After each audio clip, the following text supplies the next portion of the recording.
From HanselMinutes.com, it's Hansel Minutes, a weekly discussion with web developer and technologist Scott Hanselman. This is Lawrence Ryan announcing show number 301, recorded live Tuesday, January 10th, 2012. Support for Hansel Minutes is provided by Telerik RAD Controls, the most comprehensive suite of components for Windows Forms and ASP.NET web applications. Online at www.telerik.com. In this episode, Scott talks with Zach Owens about learning to speak another language. Hi, this is Scott Hanselman. This is another episode of Hansel Minutes, and today on the phone from where are you, Zach? I'm in Beijing. On the phone from Beijing, Zach Owens is going to talk to me about learning languages, but not just learning C# and VB and Pascal and all that kind of stuff, but learning foreign languages. When I first heard about your story and hung out with you a couple times at Qdoba, I was absolutely fascinated because I've spent a lot of time studying foreign languages, but ultimately I've never lived overseas, which effectively makes me a bit of a poser when it comes to speaking other languages. Would you mind? No, I don't buy that. I don't buy that at all. So, what languages do you speak? I have some conversational stuff in a couple of different languages, but mostly I'm finding if you don't use them, you just end up with some fun phrases. You know what I mean? Like I went out with an Ethiopian girl 10 years ago for a couple of years, and I spoke Ethiopian like maybe a 5-year-old. I was well on my way, and then we broke up, and then it's 50 phrases and I can read it, but that doesn't make you fluent at all. And now it's more of I get to use it when I go to a restaurant. So it makes me feel sad. I speak Chinese like a 5-year-old, if that makes you feel any better. And I've lived in China for about a year, so. Well, but I meet lots of people who have lived in, country of choice for a year, 2 years, 3 years. And you'll meet people who lived in the U.S. for 20 years and haven't learned English. So there are people who, I met a person who lived in Malaysia for 5 years and didn't speak a word of Malaysian. All they did was hang out with the locals. And that's not your style. That's not my style. That's a recipe for a sheltered life in another country. So you grew up where? So I grew up in the U.S., mostly in Michigan, but bounced around to a lot of different places. Arizona, Texas, New Mexico. I moved to Seattle to work for Microsoft. I lived in Maui before that for a few years, so kind of like adventure. I lived in Spain for a little while as well. So, yep. And if I remember correctly, when you went to Spain, did you take language classes? You actually found a tutor?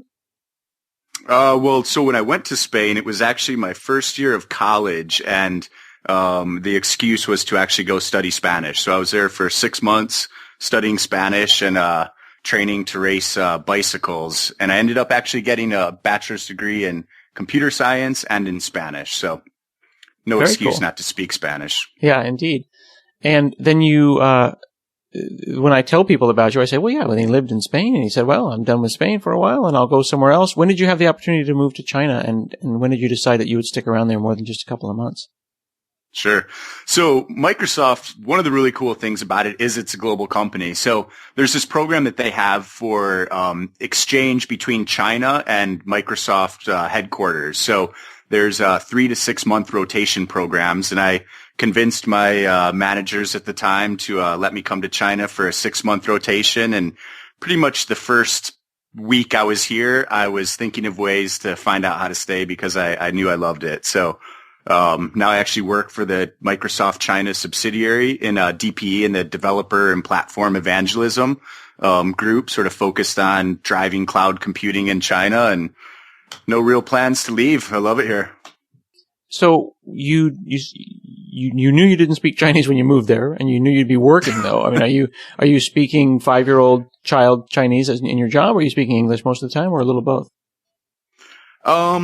So at work, especially in the sales and marketing part of what's happening in China, we've got engineering out here and we've got sales and marketing. So engineering is much more of an English-speaking culture, even though most people are Chinese, whereas sales and marketing is pretty hardcore, sort of Chinese culture, Chinese language. I'm the only foreigner or the only non-Chinese native speaker in our division out here. So Most meetings are in Chinese, all of our all hands or whatever it is are in Chinese. So I have to pick up, from the conversations. And at this point I pick up, over 50%, maybe 50 to 80% of what's going on. But usually when I talk, it will be in English. So I can have basic conversations with people about sort of life and like kind of what's going on and over the weekend and the fundamentals. But once it gets deeper than sort of that surface level, I still can't express myself very articulately. Mm-hmm. And this is after 12 months? Probably like 14 months now. And I've been, doing one-on-one with, a language teacher anywhere between 1 to 5 days a week. And yeah, and that was where I wanted to kind of dig into that. How does that process work? Because I understand that, when you're learning a programming language, it's more common to lock yourself in a room with a problem and a language book and kind of bang it out and figure it out. Although that's been traditionally more and more you see people doing peer programming to learn a programming language or a grammar. But we know well that learning a language and a culture, you've got to go out and you've got to use it. What made you decide to sit down with this tutor? Well, so I think especially in the context of your audience, and really this is where you and I started making some connections on the potential to do a show on this, is I think there are some real similarities to learning a programming language and learning a spoken language. So I love programming. I'm a developer. I've learned a number of different languages, and there are some real similarities. I mean, you point out the differences in that with the programming language, you can lock yourself in a room and just start banging out a problem and you figure out how to get it done. Whereas a language, you need sort of more of a foundation. But I also believe that to really learn a language, it's much of the same approach in terms of you get a foundation. I mean, even generally, if I'm learning a new programming language, I will spend some time reading some tutorials, writing some simple apps to sort of figure out how the thing works before going and jumping into a bigger project. Mm-hmm. I think a language is the same thing, like getting the fundamentals, getting just a base understanding. And then the thing that's really similar is that you have to just jump in and start doing it to really learn it. So even though I didn't speak any Chinese when I got here, because I didn't have a big planning stage of actually coming out here, I mean, after I took 3 or 4 classes and I knew how to say hello and a couple of basic phrases, I just started using them all the time. And I think there are certain language learners who are quite cautious about actually trying to use it because they're going to get it wrong. Whereas I think if you apply the same approach as really learning a new programming language and going for it, you can really start to make progress. And so that's where I think there's a big overlap in the two. At least in that aspect. Wouldn't you say, though, that putting yourself out there is such a difficult thing to do? I mean, certainly, I've tried to teach myself Ruby, but I don't know idiomatic Ruby by any means.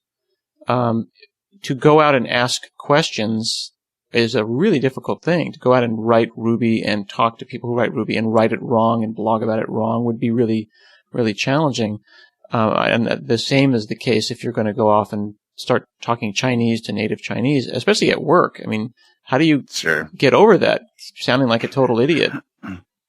Well, I guess the thing in both of those contexts that I think is probably the potential for a saving grace is modesty and humility. It's like, I know my Chinese isn't great. I know it's bad. I know I'm not good at programming Ruby, and I'm not going to try and go sound like a Ruby expert, but I will get up there and admit the fact that I'm not an expert in this technology and this, but here's my potential thoughts, and, let's have a conversation and correct me when I'm wrong, and I'm here to learn from you. So I think a similar approach to trying to speak a language goes a long way. I think different countries are different on this, but in generally, I think people love it when they see that you're trying to speak their language, whether you're, the Microsoft guy coming into a web community that people thought you were irrelevant, or whether you are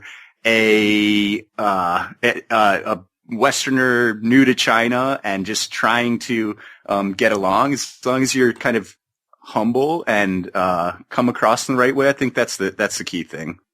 Someone said that the way that you know you really don't know a language is if you try to order food in that language and the waiter immediately switches to English. It's just such a slap in the face. You know what I mean? I always feel like that if I order at a Mexican restaurant and I'm feeling like particularly good about my accent that day and I bust out something in Spanish and the guy's like, really? So I hear you. My perspective on that one, from what I've experienced in China in particular, is depending where you're at, like what part of the country and how comfortable the people who you're talking to are with English versus with Chinese. So I find so I live in Beijing. So most foreigners in China would live in Beijing or Shanghai, and there's huge rivalries between the cities. I love them both. Shanghai is definitely much more of a westernized society and culture based on their history, very understandably, whereas Beijing is sort of the heart of culture and government and things like that. So I find in Beijing it's much easier to learn Chinese, learn Mandarin, because you really have to use it much more so in your daily life. Compared to in Shanghai, a lot of the people that you'll interact with in restaurants and especially certain kinds of restaurants will speak English and will switch to English even once you start Chinese sometimes. But I do agree with what you're saying now, though, because when I think back more, when I go to Shanghai regularly, and when I first started going to Shanghai, I found it really difficult to speak Chinese with anyone in Shanghai because they would switch to English. Whereas now that my Chinese has come along to the point where I can have conversations with people, the last few times I've gone, they haven't switched. So thanks, Scott. You just sort of made me feel a little bit better about my progress. That's pretty awesome. Good for you. I'm glad. Yeah, thanks. Now, you were saying, though, that the sense of being comfortable and being humble and being willing to jump in and, say, hey, I don't know anything about anything, but, here's a good try. That can be cute with a fruit vendor or someone you see for 20 minutes, but for someone you have to work with 40 hours a day, they may not have the patience to deal with you limping along in Chinese. Have you had any trouble where it's, hey, Zach, it's not cute anymore. You don't speak Chinese, so don't practice at work. Figure it out and come back to me when you're better? Or are they infinitely patient? That's awesome. I love the way you say that. So, sorry, I don't want to insult anybody, but I'm just kind of putting myself, like I'm imagining myself in that situation. No, I love it. So, and you're right on. So I definitely don't try to speak Chinese, when I'm really trying to get a point across and when it's an inappropriate time. So there's two elements to that. One is, at work, I speak Chinese around some of the topics, just kind of like social topics, like, the hellos and kind of what's going on and the social topics of a conversation. Or when we go to lunch, a mix of Chinese and English. And then I also have been starting to mix in more Chinese even with my English around certain phrases that are very sort of common to use. So it's sort of blending a little bit. But I definitely don't try to speak my really poor Chinese at inappropriate times when we're dealing with real issues. So that has an impact, though, because for me being in China, that really limits the relationships that I can build with customers and partners in particular outside of Microsoft who aren't comfortable communicating in Chinese or in English. So it really is a challenge as someone in a culture where you don't speak the language well to be able to connect and know and build relationships. And especially in China where relationships are ultra important. Lots of other places they are too, but it is very important in China. So it limits what I can do here, which is really the big reason for me that I'm trying to learn Chinese so hard, is that I believe in the importance of China and sort of the future of the world. And I love China and I want to really be able to know it and to be successful here. So learning the language, I think, is really important. So yeah, I think you nailed it, though. People won't be patient with me and my cute Chinese if we're in a heated discussion about anything, really. So, yeah. there's an American writer named David Sedaris who is great. He's a great kind of commentator and comedian, and he lives in France now. I think he grew up in, I want to say, South Carolina or something like that. And he said that he was really, I seem to remember him saying he was very frustrated when he moved to France and how all the babies spoke French so wonderfully. And he was just like, they're so smart. They speak French. You know, it's I wish I could kind of, he thought that the language, the learning of French would come on its own the way that it comes to babies. Except people don't talk to foreigners the way that they talk to babies. Here's the quote he says. He says, they don't hypnotize you with bright objects and repeat the same words over and over, handing out little treats when you finally say potty. Right. So he said, that's so David Sedaris. Yeah. He would basically get jealous when he saw a baby in a bakery because he's like, that kid has it really easy. You know, I want to lie in a French crib and start from scratch and learn the language from the ground up. So instead, he ends up being this kind of spooky man-child that really is like, hi, I am French-speaking learn. I want to have coffee, you.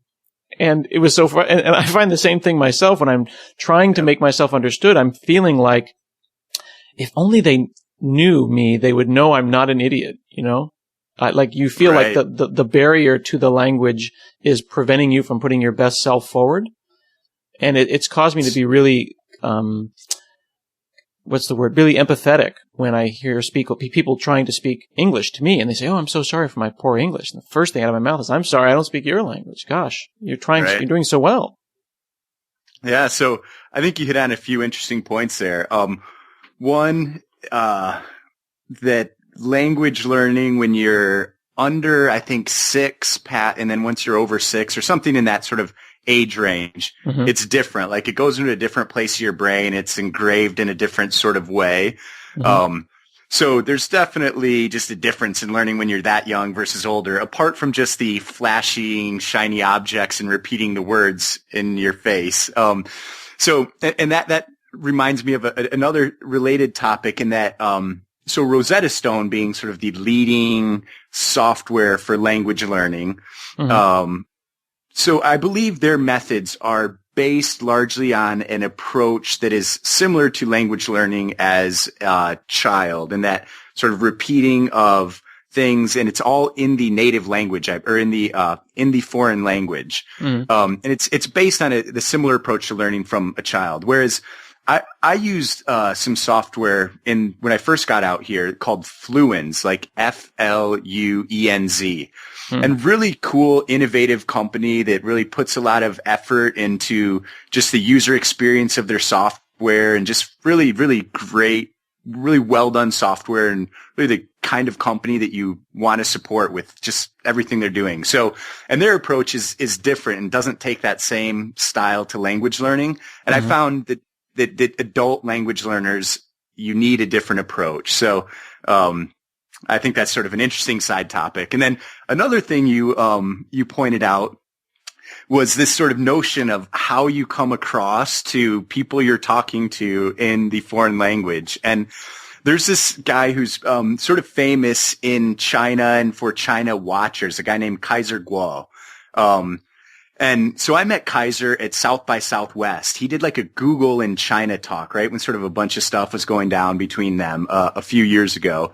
And I know him in a bit. And so he does a whole podcast series, really interesting, called Sinica. And he's been a writer for magazines and articles and stuff like that. So there's this one article he wrote that talks about this very same topic, how you are a different person in your non-native language. And much of the time it is you're a simpleton. You don't come across as eloquent. Your personality is different. And he relates it, even if I can get this right, he even relates it to some people. They learn Chinese in Beijing cabs, and Beijing cab drivers are all like real local sort of Beijingers and like gummer and really sort of chew on their R's, and like just a whole different kind of way you talk, and sort of like slang and some foul sort of speech. And so you have these sort of really elegant English speakers that then when they start speaking Chinese, they sound like, you know, just a hardcore Beijing cabbie.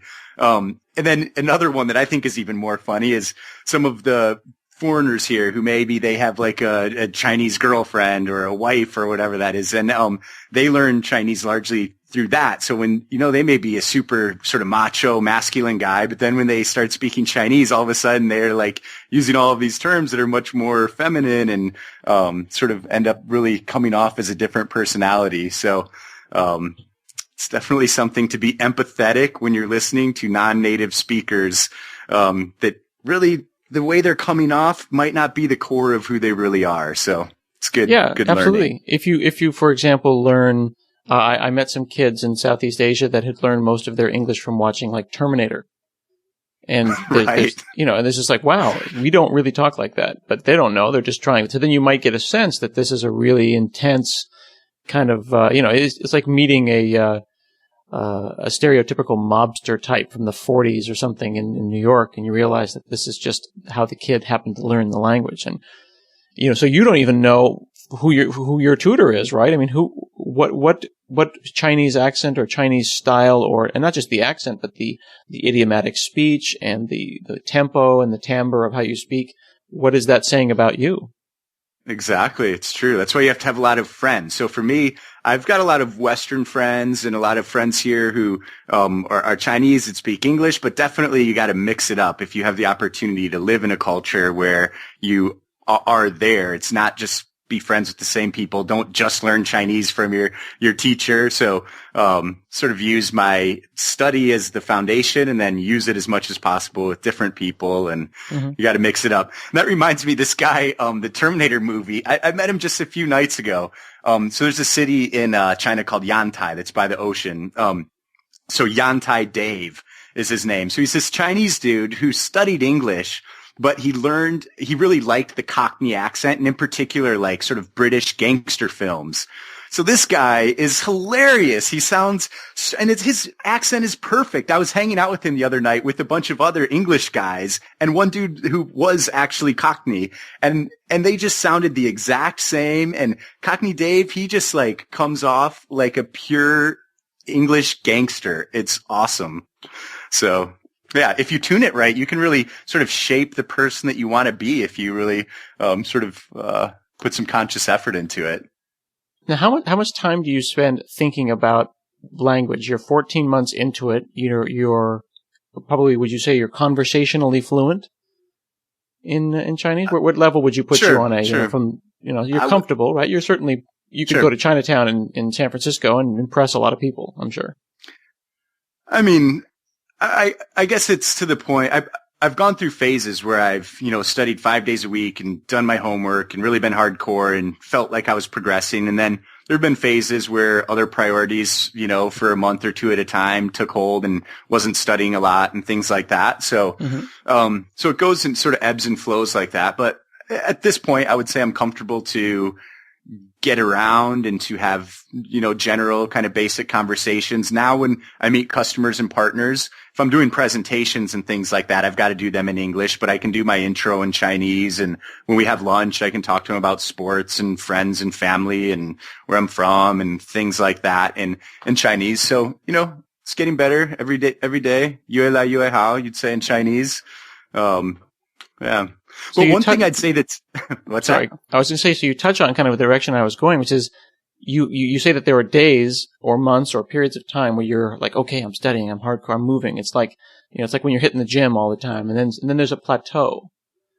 Right. How much do you think about getting fluent? Like, how much is fluency, or at least as a reasonable amount of fluency as an adult Westerner can get, part of the goal? So when your China experience ends, whether it's next year or when you're 50, you'll come out and you go, yeah, man, and I'm fluent, and that's awesome. Or will it be less about the language and more about the experience? I'd say the language is a facilitator to having the right experience for me. So the actual speaking of Chinese, it's kind of fun, but I do it because I want to be able to experience China in a deep way. And I want to be able to be successful here and be able to sort of know what's really going on. So, I'd say it's more about the experience, but that language is just so core to having the right experience. At least for me, that's why I enjoy it. It's also with Spanish. Like, I love Spain. I want to live in Spain again. I want to keep my Spanish going. And one thing right now, and this relates back to the learning as a kid or as an adult, it's kind of funny because I think as an adult, all of your additional languages kind of go to this one place in your brain. And right now, when I think of Chinese and Spanish, they both look the same in my brain. And when I speak Spanish now, sometimes I start mixing in Chinese. And to Spanish people that I'm talking to who don't know Chinese, they just like their head tilts and turns, and I don't even realize that I switch between the two languages. So it's kind of weird. That's funny that you say that, because I've got a bunch of Ethiopian Amharic in my brain from 10 years ago. And I've got the books, and every couple of months I'll just kind of like go through the first 5 or 6 chapters and make sure that I've not completely lost it. But I'm also trying to learn my wife's language, and that of my mother-in-law stays with us. So I've got my sons, my wife, my sister-in-law, her kids, everyone's all speaking the same language. And I'm having trouble keeping the Ndebele. It's called Ndebele. That's a Zimbabwean Bantu language. I'm having trouble keeping their language and Amharic straight. And I'll look at something and the Amharic word will come right to mind. And then I'll end up putting together a complete Zulu or Ndebele sentence with an Ethiopian direct object, like in the middle of it somewhere. And it makes total sense to me because somehow like there's an African language center that has put all of that stuff in one place. It's almost like Americans can only have one other language. We're not allowed 3. So maybe that is true. So do you find that happens when you're writing code? Like, and does it have to do if they're like syntactically based on like, say C++? Like, so if you're writing C# and JavaScript or PHP, they can all just sort of mix. But then if you get into something that's a whole sort of different syntactical base, then it stays separate, or do you find you can separate your programming languages pretty well? So that's a good question, because you're saying that Chinese and Spanish are mixing in your head, and from my perspective, they have no business mixing. Like they're not even close. Well, right. I'm mixing two African languages that both have what are called glottal stops. They have specific sounds that sound like z, and that sound similar, and they kind of in the same general neighborhood. Still 2,000 miles behind, but they're still, Amharic is more Afro-Semitic and Ndebele is more Bantu. But the point is, they have some shared sounds. But I'm like, wow, how are you? So I guess what I'm saying is I organize them in my brain by sound and by how they feel in my mouth. Yeah. Huh. So, but you're saying that you're mixing 2 languages that don't look or feel anything alike. So. Well, why? Yeah, they definitely aren't based on the same roots. For me, they feel the same. I feel like they both have, because in Chinese, when you write it in pinyin, in like the Romanized version of it instead of Chinese characters, they're usually short words. They have a lot of vowels. I don't know. I've never tried to figure out exactly why, but I swear, like in the way I picture it in my mind, they look the exact same and they can interchange without any problem. So that's awesome. Do you have an example? Do you have a sentence that you might say where you like accidentally order a burrito in Spanish, or what is it in Chinese rather? Is there a sentence that you can think of that would be the kind of thing that you would mix up when you mix the two? Being put on the spot, I don't think I could, but if I actually started to try and speak Spanish right now, I guarantee Chinese would just start mixing in. So yeah, I hear you. It just happens. It's really weird. That's funny. Yeah. So you say you're open-ended in China right now. You'll stay there until the next thing comes up. That's my plan. If my mom hears this, she's not going to like hearing that. But I like it. I'm pretty embedded now. Like, got the friend group happening here. Like, feel much more like it's home. I've got my motorcycles, and just life is just feeling really comfortable. So, we'll see where life takes me. I'm not one to make huge long range plans, but I like it. There's a lot happening here, a lot of opportunity. It's a culture where, because sort of just economically and societally, there's this huge sort of progress that's happening. Mm-hmm. It's like palpable. Like you can just feel it in the culture. I mean, there's definitely elements of culture where there's a lot of sort of concern about social welfare and about a lot of sort of issues. But in general, it's a place where things are really on the rise and you can feel it in the society. So it's really just a nice place to be in that way. So, no plans to leave. It's cool. The question is, when are you going to come out here and visit? Dude, I was there like, what was it, 8 months ago with Dame Senior. You were. Yeah, I know, doing the webcasts. Where were you? So, where were you? I wasn't here when you were, out here. You were, I think you were on a business trip or something. Yeah, it may have been. Or maybe we crossed over Hawaii somewhere. I'm not sure. Could have been for sure. I will come back. And then you will teach me more Chinese, because the only Chinese I know, who taught me this stupid little phrase? It was a little kid. And my accent is, this is the one Chinese phrase I know. 你喜欢我的鼻子吗? Pizza 是什么意思? Like, you like, 你喜欢我的鼻子吗? Like, do you like my nose? Yeah, that's what I thought it was. Pizza. So it's pretty common thing for, Chinese to point out about, Westerners in particular. So yeah, like, 你喜欢 means like, do you like? Like, 你 is, you, and then 喜欢, like, and then 我的鼻子, like, 我 would be me. So, 我的鼻子. 你喜欢我的鼻子吗? Yes, it's a pretty good one. You should, you need to keep that one in the memory bank. Well, because you never know when you might want to ask a random Chinese person if they like your nose. Well, that is a conversation starter like nobody's business. You ever want to just break the ice with someone in China, you have that phrase in your pocket, and there's no stopping you. Oh, so I got that going for me. That's fantastic. Well, it's so nice to talk to you again, Zach, and I look forward to seeing you again. I'm not sure what country you'll be in, but for sure. Go ahead and send me the link to these different learning programs and language programs that worked for you. I'm sure that the folks that are listening would love to learn more about this. Was it Fluency? Fluency, as well as Rosetta Stone. Yeah, and Seneca, I'll send a link to that because people are just interested in China. They've got a great podcast series about sort of current events in China from a bunch of sort of old hand China watchers that I'd really recommend. Can you take us out in Chinese on our show today? Can you say anything, even a children's nursery rhyme that we can just say is the Hansel Minutes introduction and extra? I don't know. How about what's that? I was going to say, how about your standard business introduction when you're giving a presentation? Oh, wow. Well, the real typical one there would be like, 我是 Owens, 我在中国1年了，我的中文不太好，对不起，我需要说英语，好吧? So that means just like, hey, I'm Zach, I'm Owens. So my last name is Owens. So Owens is my Chinese name, which has really cool meaning. And that pretty much means then, been in China for a year. My Chinese isn't that good, so I need to speak English. Cool? So that's awesome. That's the easy one. I've got some more I can add if I really need to, but that one's pretty simple and flows. So very nice. Well, thanks so much. Yeah. And this has been another episode of Hansel Minutes. We'll see you again next week.